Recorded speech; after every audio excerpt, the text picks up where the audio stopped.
Hang on for a few. We're getting everything set up, and I'll be right back with New Thought Talk with RevSteve. See you in a few.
Well, welcome to New Thought Talk. I'm your host, Reverend Steve Walling from the Spiritual Awareness Center, located in Fresno, California. Fresno, the heart of the Central Valley, the heart of the great state of California.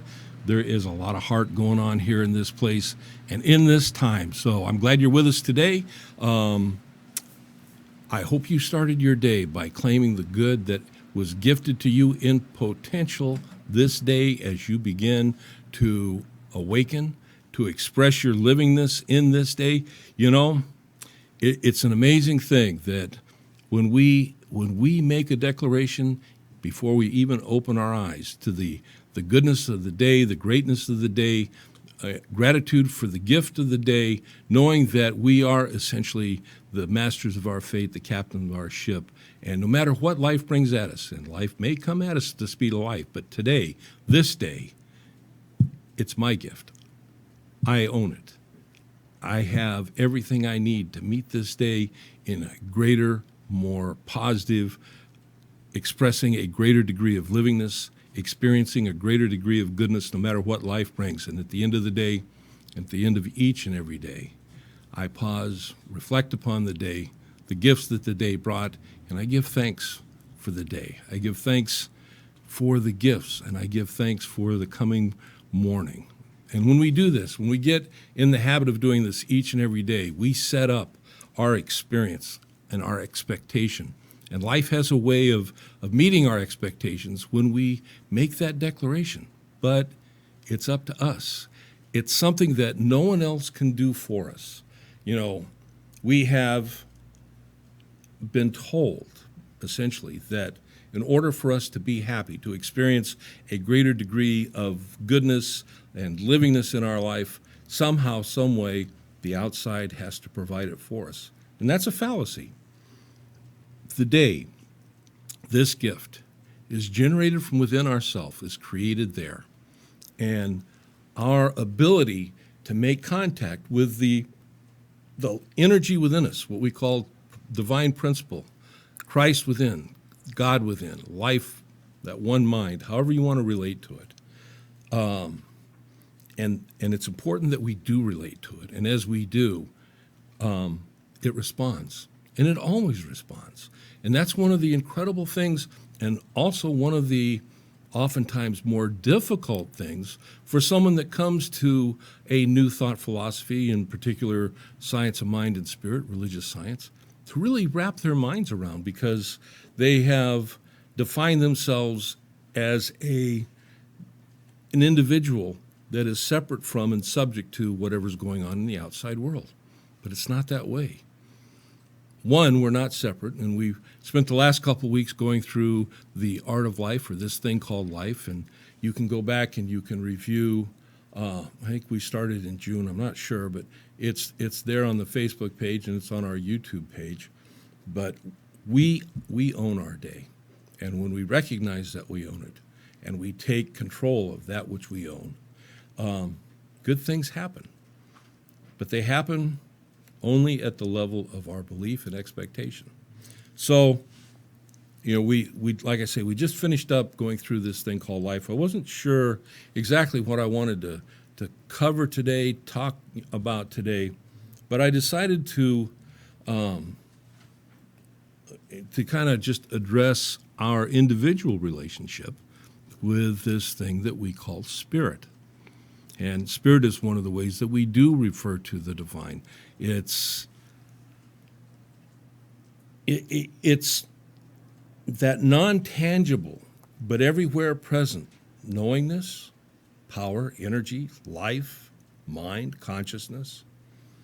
You know, it's what when Jesus was talking to the woman at the well, and he told her that God is spirit and we must worship him, it, in spirit.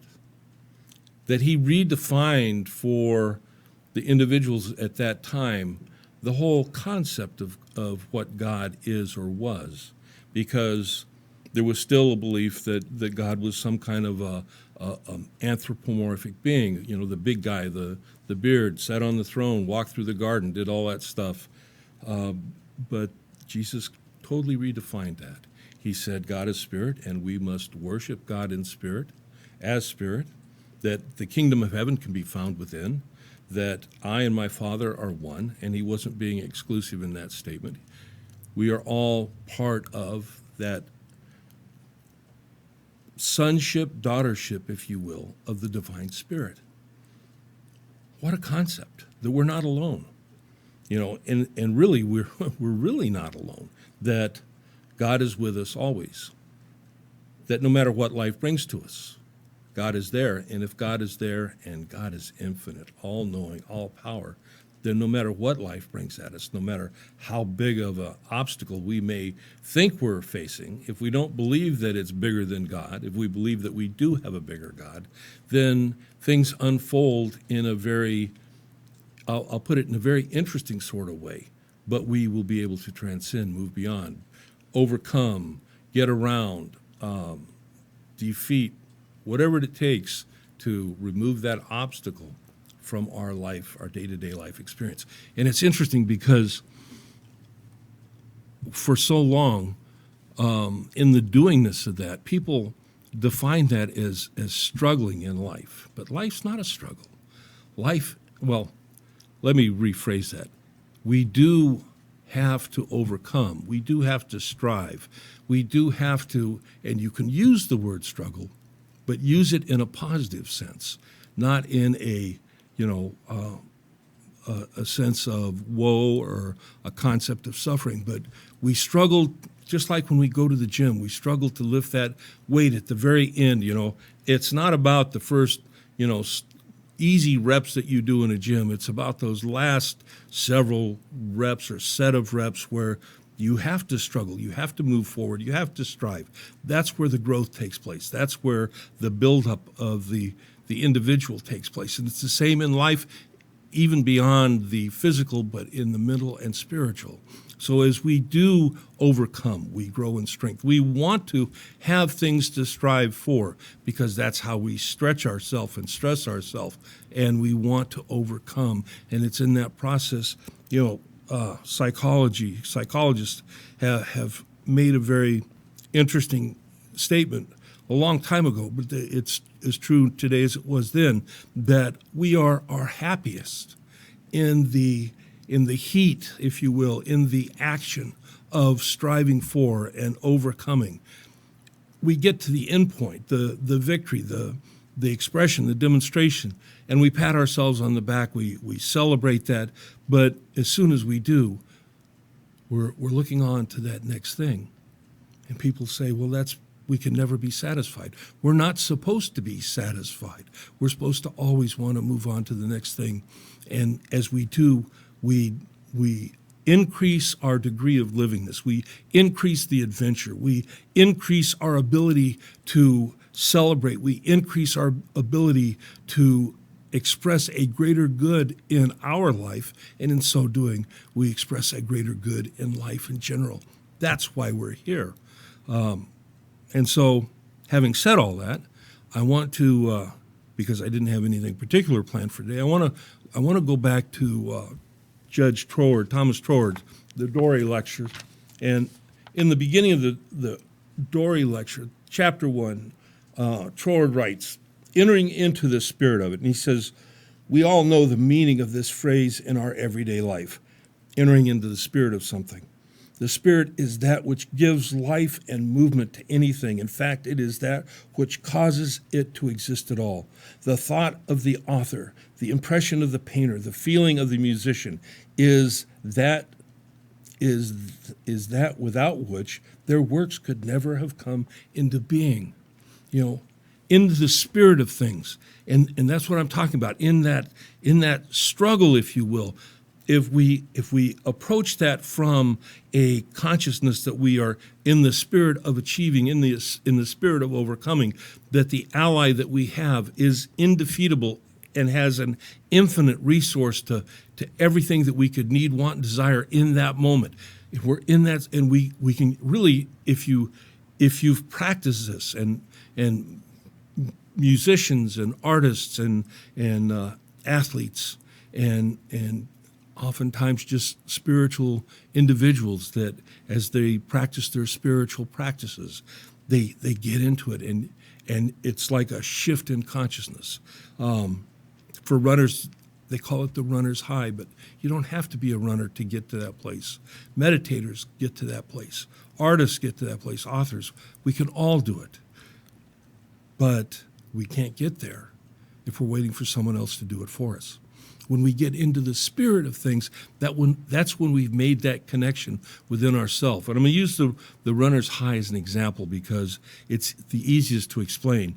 You know, runners, they run, they get to that point, and they all know when they get to that point. It's like they've given it everything they have, but they reach down within themselves and they find just that little bit more to give. And once they do, it's like a whole new vista opens up in front of them, where they were at that moment of maybe not, but they persevered. They reached down within themselves. All of a sudden, you know, they call it getting their second wind. It's much more than that.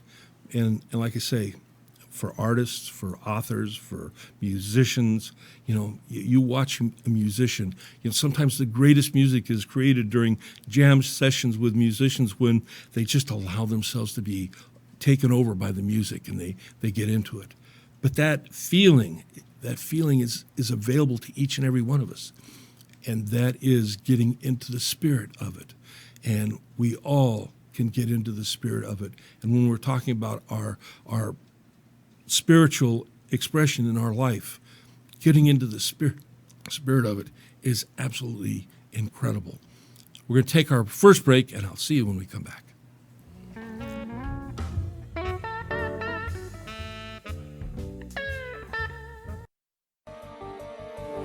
You enter this door with expired tags. Beyond is another dimension, a dimension of regulations, a dimension of long waits. You have reached the registration zone.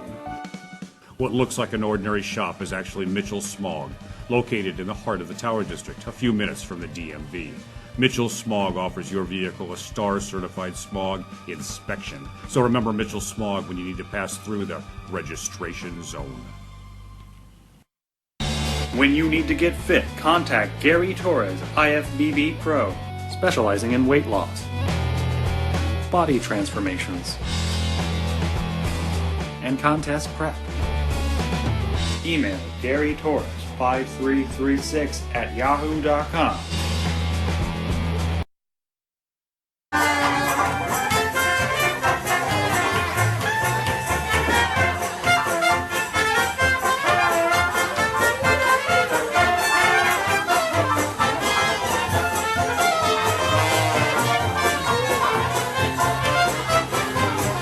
Attend the Fresno Dixieland Society's Halloween Costume Ball on October 13th, 2019 from 1 to 5 p.m. at the Fresno Elks Lodge located at 5351 North Diana Court in Fresno, California.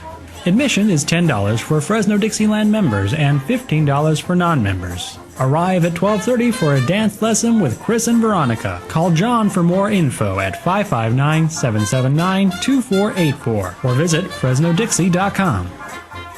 The Saga of Bridget and Amanda by Carol Love Forbes brings to life the struggles of historical women in early America. Find the Saga of Bridget and Amanda on Amazon and Barnes & Noble and order your copy today. Hello everyone, my name is Miss G. I offer fun and affordable promotion and advertisement on my talk show. It is called Fresno Vibes. We talk, we play awesome music. I also feature a bunch of different bartenders from different places. I like to have restaurants. I like to have any event, any kind of fun stuff. Contact me at rmgmissg@gmail.com and we will have so much fun and we will promote your business, promote your event right here on my show. So contact me. We'll have fun. Thank you.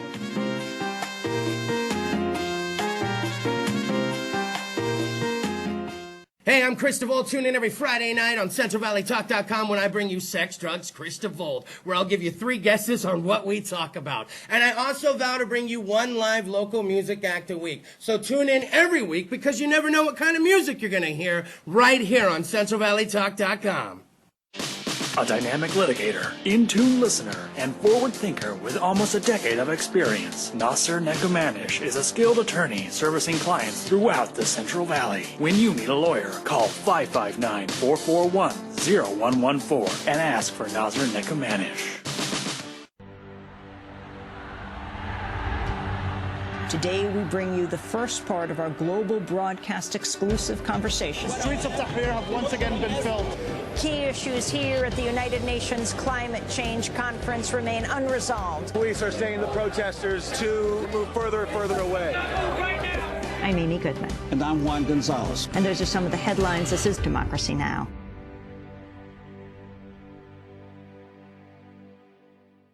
CentralValleyTalk.com.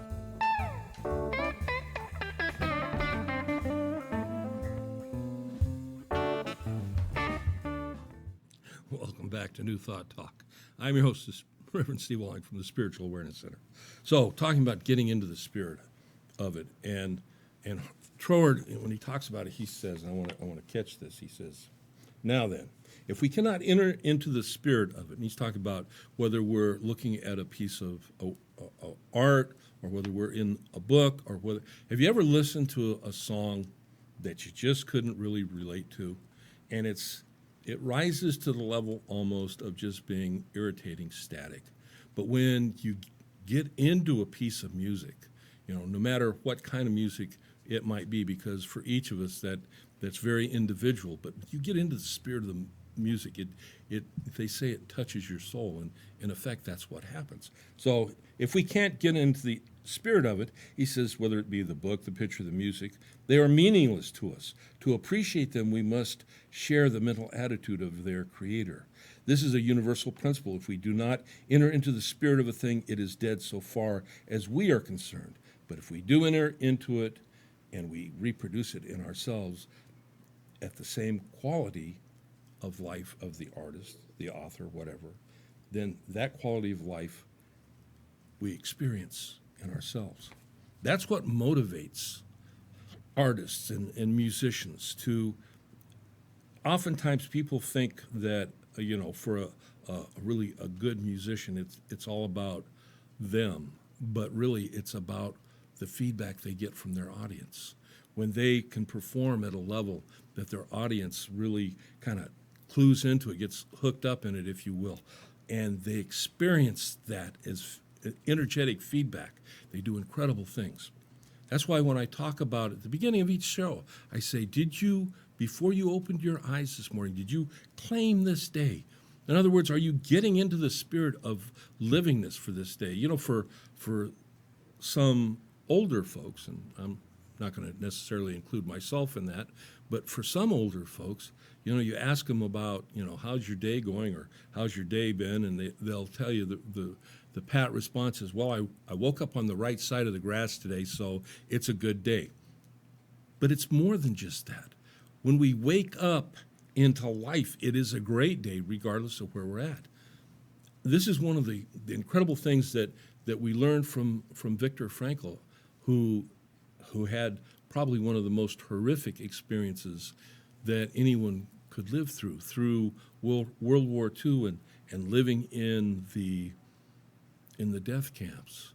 And in the book that he wrote, Man's Search for Meaning, one of the stories that he shares is about being on a train going from one prison camp, death camp, to another. And when they realized that the train was not crossing over the Danube, they knew they weren't going to a specific camp where they had the ovens and the showers, and they put people to death. And when they arrived at the camp that they arrived at, there were no chimneys. And in this horrific environment, they celebrated because, as bad as things were, they knew that they were at a camp where they weren't going to be put to death. That's a concept that's almost impossible to really understand unless you've lived through it. But each day we live through the opportunity to engage the day, to live in the day, and to live in it with the greatest amount of vigor, if you will, of energy, of acceptance, of receptivity, of happiness and peace in our consciousness.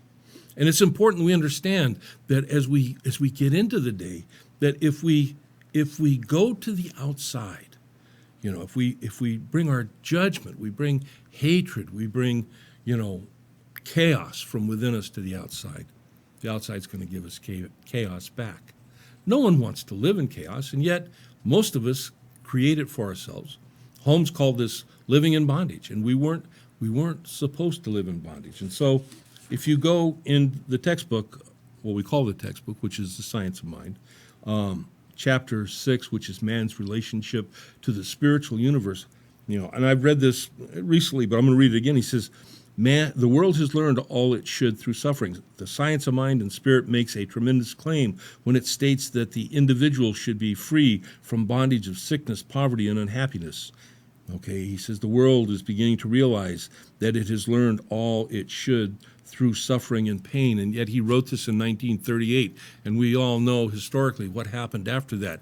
And yet he was as right then as we are today when we make the claim that for ourselves as individuals, when we claim our day, when we stake our claim, if you will, in this day, that it is our day to own, our day to live in all the highest degree of livingness and adventure that we can. And adventure is an interesting word because oftentimes when we speak of adventure, people think that, it's got to be like, that transatlantic sailboat adventure or, climbing mountains. Or each day is an adventure if you accept the day as an adventure. And if you accept it as an adventure on a positive level to overcome, to challenge, to live through, to demonstrate, to manifest goodness in that day, then you own that day and you can own that day. And that is the gift that the divine principle that God has given to each of us by creating us and existing at the core, the center point of our being, that it sits there, this consciousness, this power, this presence, it sits there, awaits us to make that discovery within ourselves. And in our making of that discovery, we open doors. We open doors that most people, because they get caught up in excusing and finding excuses and being victims, they fail to own. But it's awesome, and it's available to each and every one of us. And the greatest and most incredible thing about this, and I taught this on a regular basis, is, wherever you're at today, no matter how tough you may believe that life has treated you, no matter how down you believe that you are in your life, that maybe things can't get any worse. Well, one, they really can. You just haven't had the chance to experience it. But two, likewise, it can get better. And it can get better when we claim our betters. We can experience good when we claim our good. And when we do, I'm not saying that it's easy when we get started. We're going to have to work at it each and every day. But it starts with claiming your day, owning it. And it ends each day in gratitude and thanksgiving. And filling that time between by attempting, and I say attempting because initially that's what we're doing. We're attempting to focus on God as our compass, as our provider. And for people that find, this God talk is, I just don't want to deal with God talk. And, for many reasons, many people have that. But if you just put your prejudice aside, give it another name, give it spirit, give it source, give it first cause, give it principle, give it energy. You can call it the sun god, doesn't make any difference. But when you begin to seek to have a relationship with it, and again, that relationship takes place within you, it responds and it begins to move, but it only moves at the level of our belief. It only moves at the level that we make ourselves available to it in consciousness with an expectation. And this is important, to have that intention and expectation to see it play out in our life in a positive way. We don't have to suffer. And this is when Holmes said the world is beginning to realize it has learned all that it should through suffering and pain. The world at that time hadn't really caught on to it. We look out in the world today and say, well, we really haven't caught on to it now. But there are those that have. And that's our key, if you will. There are those that have. And we watch, we see how they have lived and how they're living their lives. And what's available to them is available to us also. But we gotta begin to make that shift, and we make that shift in our consciousness, in our imagination, in our heart, in our inner beingness. And as we do so, then a whole shift in how we experience life begins to happen. So moving on, because I want to cover, a few things here. He says, we therefore arrive at the conclusion that while bondage is an experience, there is a reality to which bondage is not real. And bondage here he's talking about, bondage is that chain that holds us back, keeps us down, prevents us from achieving, moving beyond, overcoming, okay? Those chains, that bondage, lives within us. And the only way that we can be free of that is to make the choice to be free of it. And it really is that simple. It's that simple to say. Yeah, each day it's a little difficult because we've got habits. Beliefs are habits. Beliefs are habits that keep us back, keep us in bondage. But we can change our beliefs, and we do that. He says, so man must be created with the possibility of limitless freedom and let alone to discover it for him or herself. When he says limitless freedom, he's not being, he's not embellishing it. For those who can create that consciousness within themselves that life is limitless, life becomes limitless. And there's very few people that get there, but there are some that do. But for each of us, the limitations we experience are the limitations that we put on ourselves. We don't have to do that. But you don't know that you don't have to do it if you've never heard it and put it into practice in your life. But I'm telling you today, and I tell you at the beginning of each show, you don't have to experience it. You can start the day by claiming ownership. We're going to take our next break, and we're going to pick this up when we come back. You are awesome beings. Think about that on the break, and I'll see you in a few.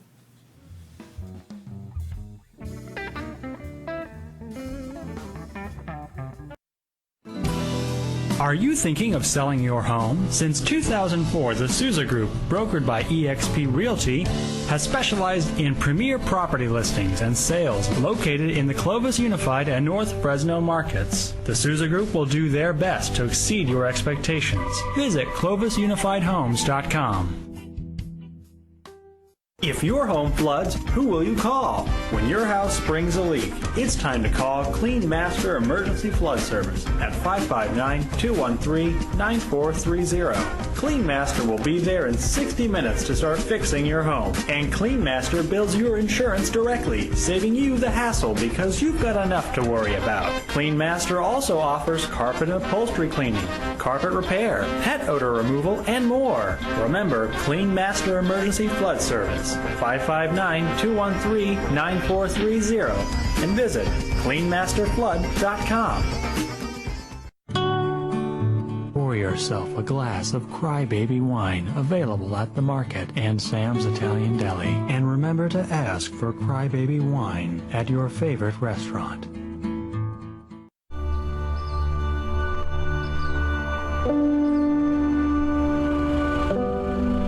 Forget about the higher good of food, right? You're growing a product that people enjoy really all over the world. I mean, how does that make you feel? I think about that all the time. I think about the families sitting around a table, enjoying a meal. I just see that what we do brings families together. I mean, we're blessed. We're in paradise for food.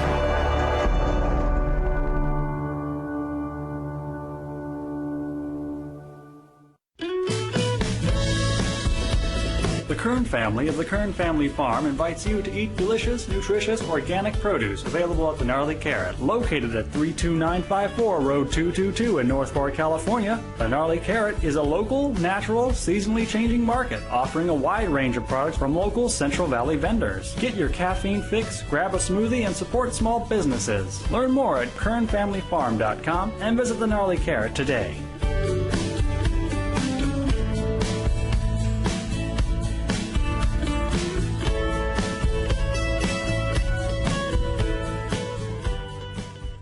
Doctor in Sukasa allows you to connect with your doctor when you need a quick treatment. Avoid a trip to a medical clinic or emergency room and connect by video with your doctor from your home, work, or anywhere. Just go to drinsukasa.com on your phone, tablet, or computer. Dr. in Sukasa provides quality care that is convenient, bilingual, and affordable, so you are never left without access to health care.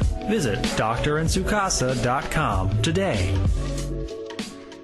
CentralValleyTalk.com.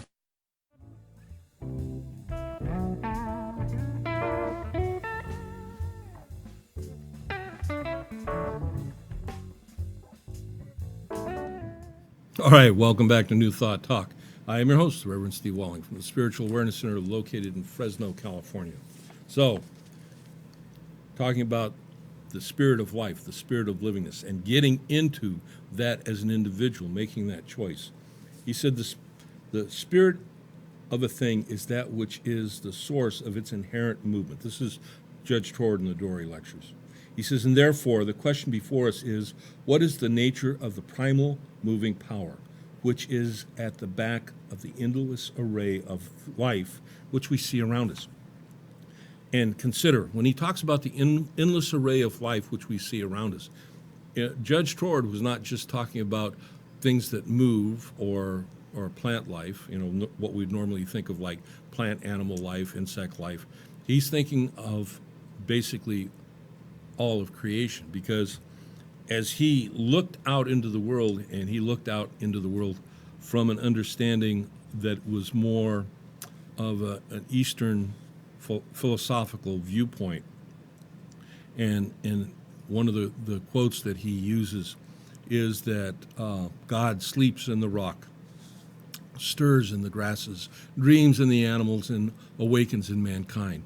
And the idea being is that there's no such thing as dead materiality, that there is a livingness to be found, not livingness necessarily in the level of consciousness, but if you have the ability, and today we do, to break down, material objects, we can get down to the atomic and subatomic level.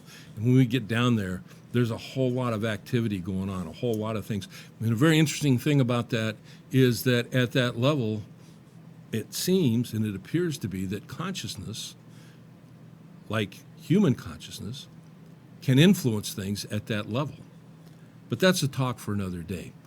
For now, let's just think and know that as we enter into the day, we have the ability, we have the option, we have the choice to enter into the day owning it or being subject to it. And so going back to Holmes, he says, the whole of spirit is potentially focused in our individual objective consciousness. Potentially focused in our individual objective consciousness. Each and every one of us. He says, but we have not yet evolved to a realization of this except in a slight degree. We approach and contact the larger spirit through our own spirit, our own consciousness, our own conscious mind.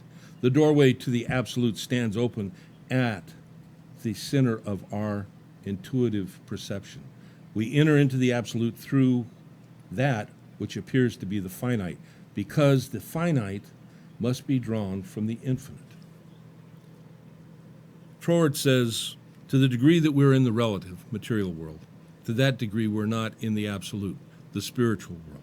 Now, I'm not talking about in our day-to-day livingness being in some kind of spiritual beingness, but where we're at in consciousness, where we're at in our recognition of the source of who and what we are, the energy that is available to us, the power, the information, it's all there in potential within each and every one of us. However, the journey from here to there for each and every one of us can be a long journey, but it can be a journey of wonderment, a journey of discovery, and a journey that no one can keep us from, no matter where we're at. Many of us have had our lives touched by individuals that have been subject to addictions or alcoholism, abuse. And we talk to those people, and most often they'll have a story. And their story is a story of limitation. In Alcoholics Anonymous, which shares a lot of its founding philosophy with New Thought, they have a belief that for the alcoholic, they have to hit bottom before they'll make that choice to seek sobriety. And it's the same way with people that are dealing with drug addictions. But there are many other addictions that keep us imprisoned in our life. The idea of reaching bottom is very simplistically the idea that when someone gets to the point to where they see that there's absolutely no other way other than a choice different than the choice that they've made, that they'll begin to make that choice. To the degree they make that choice and follow through on it, to that degree they will experience sobriety, living addiction-free. But what if it's just living a life of mediocrity? That's also an addiction of sorts. We don't have to hit bottom like an addict or an alcoholic, but people in life, they look around, they say, what for? And it's sad, and it doesn't have to be. And we can make the choice that that's as far as we want to be, and we're going to choose something better. But we have to make that choice. So I want to go on here. Holmes says, the spirit of man seems to have an external and internal perception. Its external perception is by appearance, its internal through intuition. Appearances would limit us in the future possibility. Okay? Appearance can, if we allow ourselves to be subject to that. But life's a very interesting thing, because I heard a statistic the other day, and it's kind of amazing. And it said basically that there are more people alive today than have ever lived. More people alive today than have ever lived. And that's incredible. But we talk about life being ever expanding, and all of a sudden it begins to make sense. But this life that we're talking about, when we talk about life, is still this one life. It's not your life and my life and somebody else's life. We go back to when life first appeared on this planet. It was just one life. And it grew, and it multiplied, and it grew, and it multiplied, but at no point was there ever new life created. It was that same life that has grown and expanded and multiplied and morphed and evolved and changed. But throughout it all, it's still that one life, and it's continued, it's grown. And in that growing, it finally reached a level where it became self-conscious. And in that moment of self-consciousness, when humanity became humanity, if you will, our relationship with life totally changed. One of the things that Holmes talked about, that as humanity has evolved, so has our idea and concept of the divine. And this is very important, because if we keep ourselves tied to an old concept of the divine, of God, then we're limited by that old concept. But if we realize that as we have evolved in consciousness, so has our idea.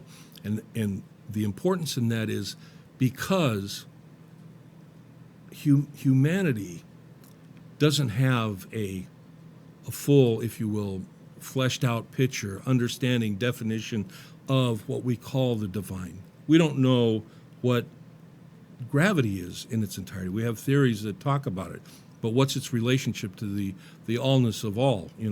We're looking at black holes, but we don't really have a full understanding of what they are. We have theories, but they evolve. They change as we get more information. So is our understanding of God. We reached a point where we realized that God is not a guy.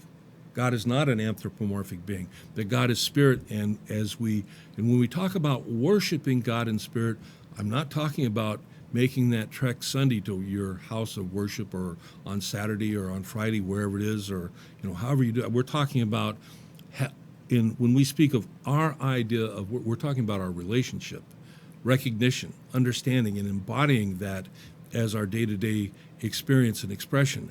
And as we do that, and we realize that the concept of God is no longer the guy, but is spirit, that the concept of our life is no longer a separateness, that there's one life, that life is God or spirit, but that life is also our life. One of the things we say, there's one mind. This consciousness, this life, this creative force and power behind all it is, which is available to each and every one of us because we were created in the image, in the likeness, in other words, the nature of. And when humanity came to that point of consciousness and realization, it was at that point where we really were kind of at the ground floor of a whole new way of being and living. But if we look at it and we say, yeah, but that only happened like 50,000 years ago, and so we should be way down the road. And we got to put it in perspective. How long has life been on this planet? It has taken a long time to get to that point in life to have consciousness. That humanity did not have the ability to recognize in the abstract the truth of what they are, the truth of their relationship. But that whole thing has evolved, and we have spiritual teachers, spiritual teachings, and yet we also, within those teachings and teachers, we've had things that have been taught that have held us in limitation and bondage, that has said that we can't because we're less than, that God was this whatever up there, and we were these, down here, not worthy. That type of relationship with the divine, we can trace back to the early primitive understanding. But as we have moved forward and we got through the 19th into the 20th and 21st century, people have begun to understand that there's a greater relationship, a more incredible relationship between us as individuals and the unity and the wholeness and the oneness of, and we can say, all that is. And I put it in those terms because it's more than just creation. Creation is just one aspect of the divine. We are part of that one aspect, but that divine, that infiniteness, is far greater than our understanding of creation. And yet, we are an expression of it, and we are in a relationship with it, and we can access it at the level that we align ourselves, open ourselves up, make that connection within ourselves, and then claim the truth of who we are, and move into our day-to-day life experience and expression in that claiming and in that recognition, in that realization. And as we do, wow, things change. We're going to take our last break. I'll see you when we come back.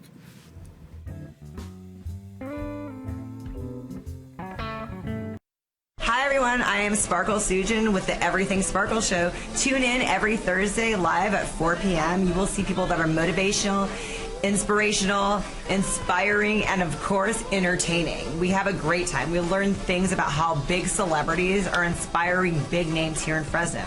Hugh Hefner is the reason we have Fresno Magazine, and Gnarly Charlie got his start because Johnny Carson told him to. So, tune in, you'll learn something new, and have a good time.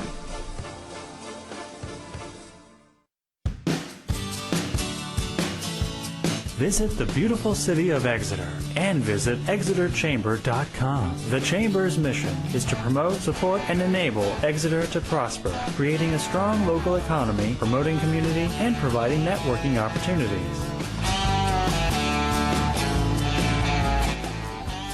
Follow the Chamber on Facebook and Twitter, or give the Chamber a call at 559-592-2919. Call PG's Catering for all your special occasions. Available to cook any variety of foods and desserts that will leave your taste buds wanting more. Call 559-558-2682 and follow Peaches on Instagram and Facebook. Is everything in life draining you? Come to Stretch 360. Our professional staff can offer you many options for relaxation like deep tissue or hot stone massages, infrared medical grade sauna. Once you leave us, you'll look and feel like $1,000,000. Stretch 360. Relaxation is only a stretch away. Call Nicole Hamilton McManus at 559-917-3040 to buy this perfect, romantic, rustic ranch with a 2-home setup. Located only 12 miles from the entrance to Kings Canyon and Sequoia National Parks. This beautifully maintained property boasts of amenities and custom features. The main home is a 3-bedroom, 1-bath, 1,670 square feet. The guest home is 2 bedrooms, 1 bath with 1,163 square feet. Also features a 75-foot lap pool, a cabana, a beautiful garden, and 2 small nearby ponds. Call Nicole Hamilton McManus at 559-917-3040.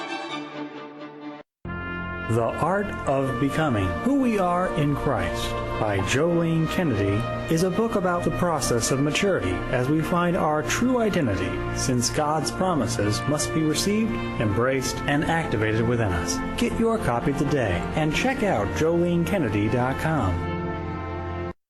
Fleet Feet Fresno is more than just a running and sportswear store. Fleet Feet Sports' mission is to provide runners and other active Fresnans with gear that fits their individual needs, training that helps them reach their fitness goals, and races that satisfy their competitive spirit. Get to know Fleet Feet Fresno today. Hi, I'm the host of New Thought Talk, Reverend Steve Walling, and I want to take a moment today and give you an opportunity to support our ministry, support our show. You can do that through a PayPal payment. You send the payment through PayPal to the email address of Madera, MADERASAC @gmail.com. If you don't have a PayPal account, you can go down below the link and you can find where you can enter a debit or credit card. I want to thank those that have supported us and those that will continue to support us. You have a great day. Bye.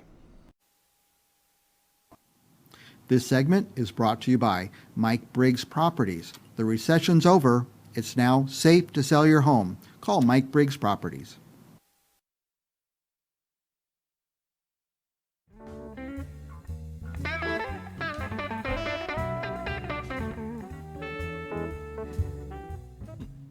Welcome back to New Thought Talk. I'm your host, Reverend Steve Walling. So we're talking about being in the spirit of it today. And what are we talking about being in the spirit of? We're talking about being in the spirit of livingness, of life, being in the spirit of spirit itself, that which we call God.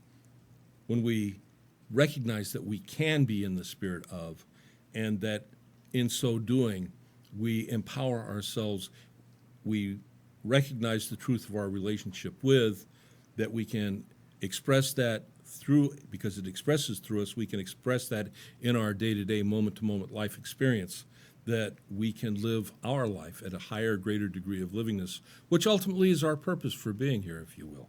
If you've ever woken up in the morning and wondered why you're here to live. You're here to live and live life more abundantly, that life, that divine itself will express through you at a greater, higher degree of livingness. Someone told, or I read somewhere a long time ago, that life was God's gift to us. How we live it is our gift back to God, or spirit, or however you want to understand it. Okay, so in the spirit of it. So going back to Trord, he says, the knowledge of a principle is to be gained by the study of its affirmative action. And when we understand that, we are in a position to correct the negative conditions which tend to prevent that action. That's available to us. In the early days of science of mind, religious science, it wasn't a religion. It was a philosophy of healing. And Dr. Holmes, Ernest Holmes, he taught this as a philosophy of healing. And healing didn't necessarily relate just to the disease condition, as in, colds, flus, and so on, but healing as in healing our life experience. If we live our life, we live it at the highest degree of livingness that we are able to do, then we are living a healing life, if you will. Put that in the back of your mind as you think about what's going on in the world today, the chaos, the disorder, and you look out from, you look to the internet, you look on your TV, whether if you read the newspaper, if you got your cell phone, doesn't make any difference. You see nothing but chaos, it seems, in the world, and there's a whole lot of anger and discord and hatred and prejudice and on and on and on. And you know what? That can be overcome. It's not the people that are going to tell others how they need to think or how they need to speak, but it's those who take not only control, but take leadership within themselves as to how they live life. That's available to each and every one of us. So when Dr. Holmes was teaching, he was teaching this as a healing philosophy. And we've, I think, kind of gotten away from that to a certain extent, but it's something that we can each claim. I want to heal my life. I want you to be able to heal your life, and you can, just as I can. And the degree to which we align ourselves with what we call principle or God, to that degree, we are up-leveling, if you will, our healed state in our life experience. There's a saying that's common in New Thought that there's nothing to be healed, only truth to be revealed. And there's, no pun intended, there's a lot of truth in that.